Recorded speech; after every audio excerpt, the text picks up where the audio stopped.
Hey everybody, if you watched Mike Wirz's Hall of Fame speech, you know that 5 of his teammates from here in Minnesota drove all the way to Fond du Lac just to watch him speak, the 5 that he so casually calls idiots. So after the speech was over and he was out of the room, I grabbed all 5, set microphones up in front of them, and had them talk about why they came and what makes Mike so great. So pull up a chair and come join us at the Table of Knowledge.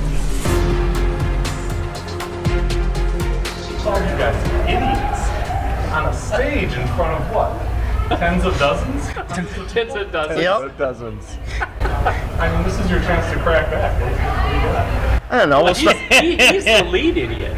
He's the idiot. He's the leader of the idiots. Yeah, he is. He's the one that gets us going. He always has been and he always will be. It's no different when we sit somewhere. He's the one that starts the conversation off. He's always the one that keeps the conversation going. Probably the best example was when we went down, the first time he ever went to Missouri with us. He goes, well, what are we going to do when we go down? We'll sit and talk. How long is that going to take? He talked all the way down to Missouri, 11-hour drive, non-stop talk. So if he ever calls us the idiots, I said he's the one that keeps the idiots going. So I said, yeah, we'll say, well, we're probably the idiots, but it is what it is. Go ahead, let somebody else. But on the flip side, when the 10 of us get together, it's, it is guys hanging out and having fun and enjoying themselves. But on the flip side, yeah, I mean, we're athletes. We want to win. When we're on the lanes, we're going to kick anybody else's butt, plain and simple. When we're off the lanes, we want to have a good time. And yeah, we act like 8-year-olds. 10 guys act like 8-year-olds. 6-year-olds. Okay, 6-year-olds. I was thinking more like he's the 6, we're the 8s. 3-year-olds. But plain and simple, it's like we love to have fun.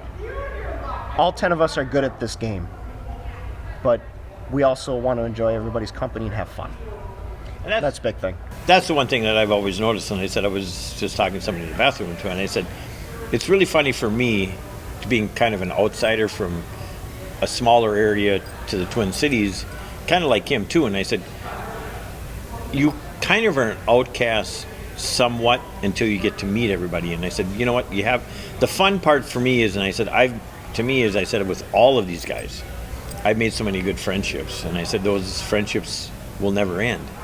And like I said, I know when Mike talked about us in 2019, and he had tears in his eyes, and I had tears in my eyes, and it brought back the memories and the tears again. And I said, we are very close as a team. So I said, the idiot part, we joke. I mean, we always joke. That's why we're his idiots. That's why we're 8-year-olds. Yeah. I mean, we've had Fargo one year. I said, we're sitting there, and Chad Wico's buying us. Captain Morgan's like, there's no end. Here, Mike Wirz takes a bottle, and he's reading this to the waitress. And a story in there, and it's just hilarious. Hey. So I said, those are the things that you remember. And I said, Mike is, I'm supposed to be roasting him, but It's less about the bowling. We'll get there. sometimes We'll and get more there in about a the few memories seconds. Off the lanes. yeah. But in seriousness to start, I mean, it's an honor for him and a privilege for us to be here in his presence, to have him accept this honor. It's amazing. It's been way overdue. And for his bowling career, where he's gone is speechless. It's unbelievable. And for what he's done, and for a lot of people that don't know the mental side of the game, he's one of the best. And yeah, I'm going on a limb. He's one of the best in the world. The guy is smart. He is super intelligent. When everybody starts to kind of go our own ways, we get into our penalty box. He's the one guy that can come up to you, give it to you straight, Gives you the pat on the back and said, let's go. It's time. And that guy can do it. It don't matter who it is. And he'll pull him out of the penalty box, and he flips the switch on that one guy, and he turns into a striking machine. But in the same sense, he knows when to leave you in the penalty box too, to let you have your little moment. Agree. But he's really smart. This way, you may call us 10 idiots, but we're 10 idiots that don't want to let each other down. Nope. We may not be overall the best people, but you put the 10 of us together, and we do not want to let each other down. That's what I found when I joined these guys in 2017, 2018. It's fun, but when you're on the lanes, it's like, no. If you goof up or you throw a bad shot, they're there to support you, but you're also at the same time saying, God, I don't want to do that again. And it just helps you refocus, and just keep going. So that's why 2019 to me was the ultimate I've ever seen. I said, we went from here to here to here to here, and I said, I've never seen. I even said this, and it was really funny to me. It was 2019. I knew we were in first place, and I said, the other team, I had no clue they were in 10th place. We were so focused on our 5 guys to move. We went from this lane to back and forth that nobody knew what to hit. Well, we had no clue. The one thing he didn't bring up in 2019, just so you know too, is I was the second youngest guy at 53. Everybody else was older than me, and Chris was 32? Yeah. Yeah. Yep. Chris was 32 and I was 53. That was the age difference between the youngest two. Everybody else was older than 53 when we took the lead. Yeah. And So that just tells you how much we work together. And even on the companion side, the companion team was Bohn, myself, and Nick. And Bohn's a numbers guy, so he knew what the other team was doing. But the other 4 of us were bowling and doing the best we can, knowing that our other team was in a remarkable run. And we were, of course, trying to do our best. And I don't think we really realized what spot we got into once I actually finished our final 10th frame and posted our score. Correct. And then all of a sudden we looked up and we're like 31-40. That's pretty good too. Dang, where does that put us? The best 10th. part was that we didn't care. We didn't even look at our scores. We were more worried about hanging each other. Yeah. And we shot 1189 the second game, and I couldn't tell you that we shot that because we were just, God, I'm going to get hung. I got to strike. That's all we were worried about. And then he's flying across 3 lanes, crunch chopping people. Right in front of somebody. And they're just laughing at us because we're just having a good time. They knew we were having fun. And I didn't know it was like Mike says, he goes, we're all having fun, and all of a sudden, all of us at one point turned around and we go, weren't we we all next go, to each other? we have a situation here because there was all of a sudden behind us, There was about packed. 300 people. It was packed because they knew we were going to take the lead. Well, and the big thing was we were the first team in years. Ever. You guys were the first team that was going to crack 3,300. Ever. First team ever at to South crack Point. 3,300 at South Point. South Sorry, Point. at South Point. At Yeah, South Point. 3,300. First 3,300 at South Point were those guys. Yeah. Yep. Like I said, I look back and I said, I remember, nobody behind us. Game 1, there's a little bit more. Game 2, and all of a sudden, just like that, it was like, you look back and it's like, where did all these, because you were so focused on the lanes, you had no idea what was going on But the best behind part you. is when Holmes leaves the 5-pin in that last set, and everybody in the crowd's arms just Well, go up. if you watch the video, I'm going like this to the Yeah. crowd. Man, that It was was great. but that's what I said, and I said, and Mike,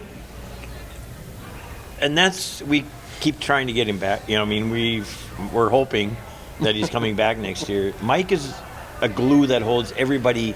Mike, we're calling you out right here. We know you're going to watch this video. We're calling you out. I want you to come back. We want you back. Mike is a glue. I've never seen a glue that can hold everybody together. That's Mike. He's always been that way. We're supposed to be roasting him and telling him bad stories about him all this, but we're telling him good stories. That's what bothers me right here.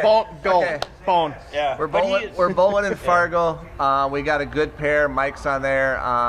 Terry Halida. This is gone. Somebody else, I don't know, but we do side pots, and high game gets $10 and high series gets whatever. It was the year I was gone. He shoots 279 the last game for like 770. we go to the next pair and he goes, "Where's my $10?" I go, "You were third high on your pair." He didn't even just know. He didn't know. But see, that's what I always look at with this team, and I said we're not worried about individual awards. We're more worried about how everybody else is. We want the team to do well, doubles, singles, all that stuff. And they said when the tournaments all ended up, and that's what we look for, is at the end of a tournament is finding out, oh wow, we did this well and we did that well. And they said that's what we look for. I've never seen it. I've been on teams before, and I said this is a team it's all about everybody, not just one person. And that's what I like about it. And I says, and Mike is great on that. Mike is more worried. It's not about the individual stuff. It's more about what all of us do together. And I said, that's what's nice about it. And that's what I said. And I said, he's always been the glue to health. Like I said, we were in Fargo one year, and Chad Wico's buying all these. He's got them all, and all of a sudden he's reading the label out of the bottle, and he loves doing it. And I said, it's hilarious. He's edited for video content that can't go on YouTube. That can't go on YouTube. Don't ask him to do it. Yeah. God, he's good at knowing how to break the stress of what's going on. Reads a room. He really knows how to get everybody relaxed and everything. And I said, that's the one thing. That's one thing I always liked Mike. I said, I bowled enough team challenge with him, and we get done at the end of a tournament. He looks at it and he goes, Craig, we're not supposed to win this stuff. We're too old for this stuff. And I look at him and I go, I know we are, but we keep winning. What the heck? Have fun. And it's about having fun. And that's the way I always look at it. I never was that way when I was young, but I mean, now let's just have fun. One of my favorite parts, and there were many about his speech, was about his dad. Because I knew his dad a little bit. I mean, he came to league, he'd watch us bowl. Did you guys know his dad? Yes. Yeah. I did not know his dad. When I'll keep it very short, but I needed a doubles partner for the CBA doubles. And when I moved to Wisconsin back in 2000, that's when I met Mike, and our friendship just blossomed and grew. And I didn't have anybody to bowl with, so I called Mike. Mike, yeah, I'll come bowl with you. Then all of a sudden the CBA bowlers are walking in. They're like, oh, hey, Mike, who's your partner? Oh, I got that lefty over there. Like, huh? And from that point on, that tournament, actually, I think we finished second. And from that point on, I think for the next 5 CBA doubles events, we never finished anything lower than third. And when Mike would come, Wally was there. And when Mike was up bowling, I'd get the chance to go back and watch, or go back and talk to Wally. One of the nicest guys you'd ever meet. He'd give his shirt off his back to you for anything. He would help you in anything. And then the more and more I got to talk to Wally, and if I got caught in a funk when Mike's up bowling, so I had nobody to talk to, Wally would go, why don't you try this? Okay, guy's been around the sport for quite a while. I'll give it a shot. Whack. Then Mike would even go, what'd you do? I don't know. I said, I went and talked to your dad. He goes, oh, great. Oh, great. Great. What did he say bad about me? I'm like, no. I said, he helped me. Huh? And I said, yeah, Wally helped me. And from that point on, I mean, any doubles tournaments we bowled, Wally was there. And to a point when Wally couldn't travel, it seemed like Mike had a different demeanor, and you could tell because, I mean, his dad was always there for everything he did, everything. And I kind of started to notice that myself, so I kind of took it upon myself to, hey, this is what your dad would tell you. This is, and it all of a sudden felt like Mike got into a comfort zone to knowing physically his dad's not there, but he knew that he was there. And that's when Mike was able to turn on a switch. And I mean, there was many times Mike turned into a striking machine because he is and is still that good. Yes, He's so accurate. So accurate. It's unbelievable. And yeah. He always thinks his tank is running empty. No. I don't know if it'll ever run empty. Mike throws the ball phenomenally, and as this game is evolving with the two-handed guys with a ton of hand, hooking the lane, doing all this stuff, and Mike's even evolved to the point too where for his style he's been able to meld it to where he can hook the ball. It may go 12 miles an hour, but he can hook the lane. Got one in. Still see the label? Now you gotta apologize to his hand. So. But but yeah, kind of back to what you're saying, but Wally was one of the nicest guys I've ever met, and he was a great person. And he's probably the only guy that Wally met. I said, I know me and Mike talked over the years, and I said we had one really good conversation one night in a room, and we were comparing his dad and my dad. because we're both in business, and we're both bold and all this other stuff. And it was always kind of funny to me. And he goes, yeah, my dad never, when it came to business, never told me what I had to do, or when it came to bowling, never really told me what I had to do. And I said, geez, your dad's just like my dad. My dad did the same thing when I bowled and when I did in business. And I said, you kind of learned it on your own. But yet, when you needed that help, they were always there to help you to finally, hey, this is what you really have to, this is what you should be doing and all that stuff. So I said, that's where I got, otherwise, like I said, I never really knew Mike's dad at all. I know I saw him at a couple tournaments, but that's about it. I never really talked to him, but watching him up on stage, you could just tell it was, but I'm the same way with my dad. I said, there's a lot of stuff, because my dad passed away probably 12, 13 years ago, and I said, there's a lot of times that I always will have to say, I always remember, because I was dad back when I had my first 300, and this was back when I was 16 years old, and he always told me, never get up on the approach until you're ready. Until this day, if I'm bowling and I need a strike, when I need a strike late in the game, I'll take that extra time. Well, you probably saw it when we bowled in Eau Claire. I took my time once in a while, and I said that's when I knew. And I said, and I think if you talk to Mike, Wally was the same way with Mike, and I said that's the same thing that I think the same thing with Mike and my dad, and his dad was the same way. So yeah, Mike's a hell of a guy. He didn't mention it much in the speech, but he's also something of a coach, isn't he? Because he tells me a lot. Oh, there's blah blah blah showing me a video of their approach, asking me to fix what's wrong, and I fixed it. Has he fixed anything for you guys? Oh boy. Yeah, I think he fixed our age going from We're supposed to be roasting you, mate. Well, I think he fixed our age going from we were teenagers down to 8-year-olds now. On my side, when I get a little amped up, he can see that. He can see that your feet are too quick. Then you're all out of whack. He'll just slow down. That's usually what he'll say from me. Yes. I think there is one kind of good story that somebody should share right now, and I think it involves a spare ball. I don't know what you're talking about. Your turn, Nick. Finally put Your turn, Nick. One of the first tournaments I ever bowled with Mike was at Mermaid, and Mike wanted to bowl doubles with me because I was fresh on the team.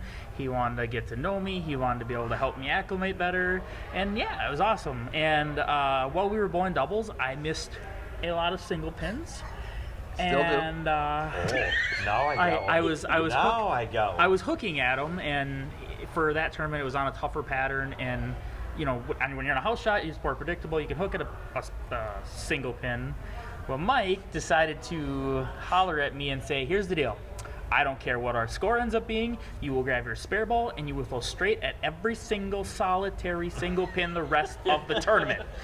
And I go, "Yes, sir." Okay, I'll do that. So did you ever ask him about when he dumped his spare ball into Oh, I'll never do it again. river? So one MS. Oh, you had to. You haven't heard that one? This is pretty good. So one MSC tournament, he has missed. I'm trying to think which ball it was. The Radical Primo. It was Radical- not MSC. Yeah, it wasn't MSC, it was a tournament. It was Yes. one of our state tournaments or something. It was a Radical Primo. Yep. So he's throwing his spare ball. Yeah, that's right. It was the green one. So he missed a few spares, and he missed a few spares. And if you ever see the video, which probably somebody I have it. It's out on the internet. I've got it. Bowling. I know I've got it. It's out on somewhere. the internet. His spare ball in the Chippewa Valley. As he's talking like Mr. Bill. Bill. Yep. I'm think somebody sorry. was there I with won't do it again. Because George probably videoed it, George, right? I remember. Sorry, Mike, but I had to bring it up. I think the statute of limitations is gone on that one. Yeah. Okay. It was hilarious when he came when I don't know if he sent it out or if he told a few of us. No, he just sent He it to took us. the video and he To put our it into team. our group text. Yeah, That's it's what to he a all of a group sudden, text. somebody on the team. And then it got wasn't leaked me, out. Mike, I'm sorry. It I hate wasn't to say me. it. And somebody sent it out, and oh boy, it was Because hilarious. Havlish got it, and Yeah. Havlish put it on minbowling.com. We all know who probably got it. It was hilarious. So I said, "Really?" So every time he misses a spare, we going, "Okay, so is that going to Chippewa Valley too?" And he doesn't say too much. I said so. No, There. but Mike's helped me out immensely mentally. Because I'll be honest, when I joined these guys, I'm like, okay, these guys are good. I just bowling. I didn't bowl much when my kids were growing up. As my kids got away, John can attest to this, I bowled more and more tournaments. I'm kind of like John Holmes. We're both kind of anomalies. When we turned 50, we actually got better. That makes 3 of us. I think when John turned 60, he got better. Anyway, So I'm getting worse. Sorry, Holmes. I'm getting and worse. I don't think it's so much that we got better. It's we had more time, got to Yeah, think about it more, smarter. got everything else. And one of the things Mike taught me he goes, you're good enough to beat everybody. He goes, what you need to do is you need to fix yourself mentally. And he goes, what you need to do is walk into a tournament. First thing you need to do is walk up to the approach, look this way and go, you. So look this way and go, you, and then bowl. Wow. I can't wait to see. Yeah. He did. He literally told me to do that, and he goes, "You need to clean." He goes, "It's not so much that you're saying that to everybody in the lanes, but you're saying it to yourself physically to clear your mind to say that yes, you can compete with these people. Just go out and do it." So yes, he is a coach. I mean, he is very. Yeah, he he's knows very, what to say. Yeah. he knows what to say. He knows what you need to hear. And he knows when you need it. Yeah. That's one thing I said. Me and him bowl together a lot in doubles and team challenges and all that. And we know each other. I'll go up to him. I said, "You pull that one by a board." "No, I didn't pull." I said, "My ass, you didn't pull it by a board. You know you pulled it by a board." But he won't admit it. But yet he knows what he did. Yeah. So I said, and that's just it. And I said, Mike knows. We know. That's what I miss about bowling with Mike. Is I said Mike knows when we're on the lanes together, we're very good. We're like a husband and a wife. Yes. I'll say soulmate. It's true. Soulmate. They're soulmates. Yeah, we are very good on the lanes. And I said, he's been very good. And I said, like you said, he was telling you, he goes, you. And I said, well, Mike said that probably with me when I bowled him, when I kicked his ass that time. And he goes, who the hell does this guy think he is? He's bowling against one of the best guys in CBAs and MSCs, and he's telling me to off. Well, whatever. It is. I didn't give a shit. I don't care who it is. But when it comes to friendships, it is. And I've, like I said, these guys have become the best friends I've ever had in my life. I've never known any better friends than these guys here. So Mike's been my mentor for 20 years. When I moved back from Eau Claire, he, like I said, we met and we hit it off, and he took me under his wing. He goes, "You hooked the hell out of the ball, but you need to stop it. You need to change this." You know, even being a 19, 20-year-old, and what the hell? What are you telling me, old man? And I mean, that's the mind frame. Yeah, shut up. But it got to the point. It's like, okay, Bully. let's see where this goes. And immediately, everything he kind of we're still going. was Come on, Garrett. talking, you can come and help everything out. he was talking and teaching me, and it wasn't just like my physical game, but it was my mental game. Yeah, right. Vodka tonics, you mean? Oh, yeah, he is. The answer to that question is always no. This is a Mike Wirz. Hey. Gary says, "I'm out of here." My name is Todd Savoy. Okay. But Mike's been my mentor for 20 years, and he's taught me more physically and even the mental side of the game where I was pretty raw, and he's been able to tone me down, but he's also said, you don't want to lose that. You're an athlete. You want to win. You want to step on the lanes and you want to win. He goes, but you need to keep that.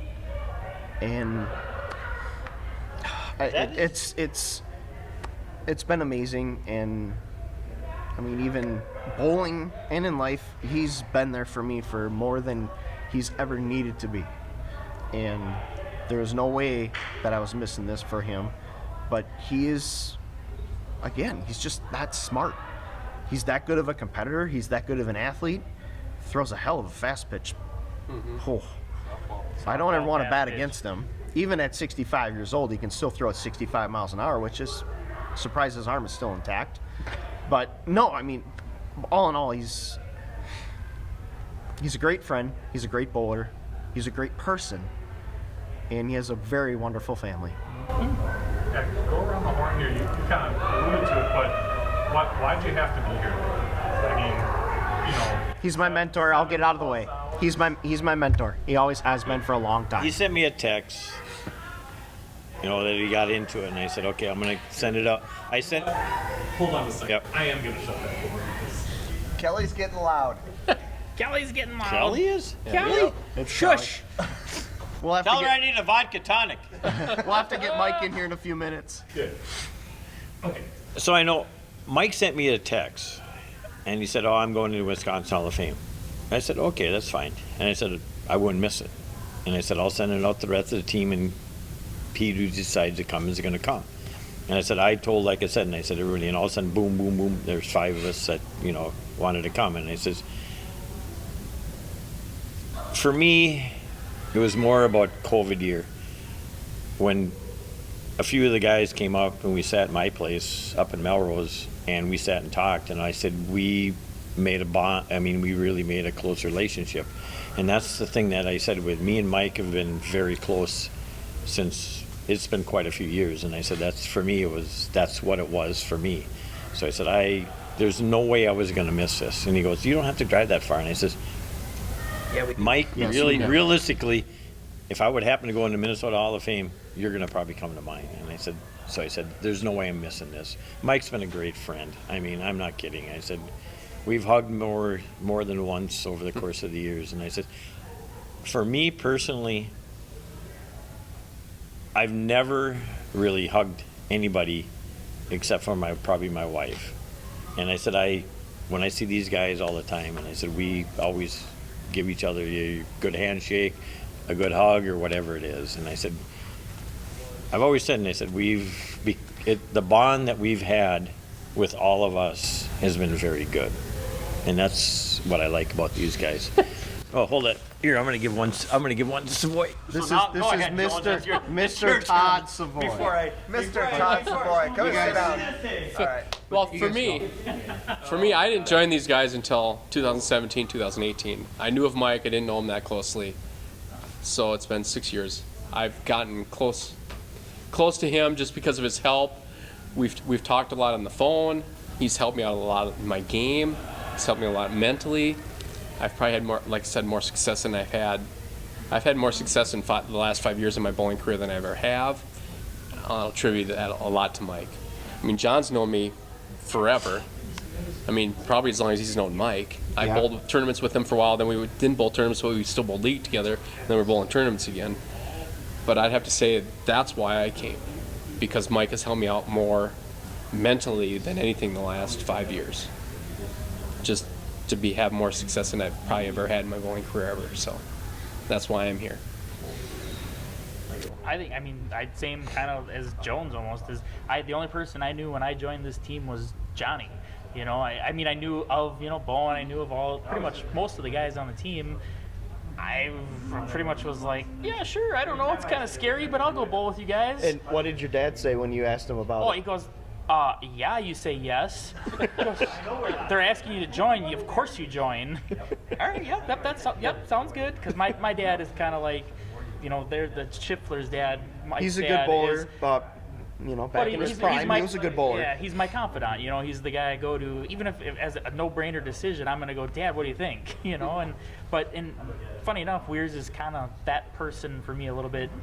Well, we're bowling. My dad comes to a lot of tournaments, but he's standing up above. I can't constantly walk up to go talk to him. But Mike was kind of that guy. He with the spares. My dad would have done the same darn thing. He would have said, "What are you doing?" And he would have been on me. And that's not the only reason why Mike is. It's the whole team. It's just literally the team aspect of it, and Mike is a part of that. And I do the exact same thing for our whole team. I'd drive anywhere if they were getting inducted, if we were from all over, So it's, we're all special.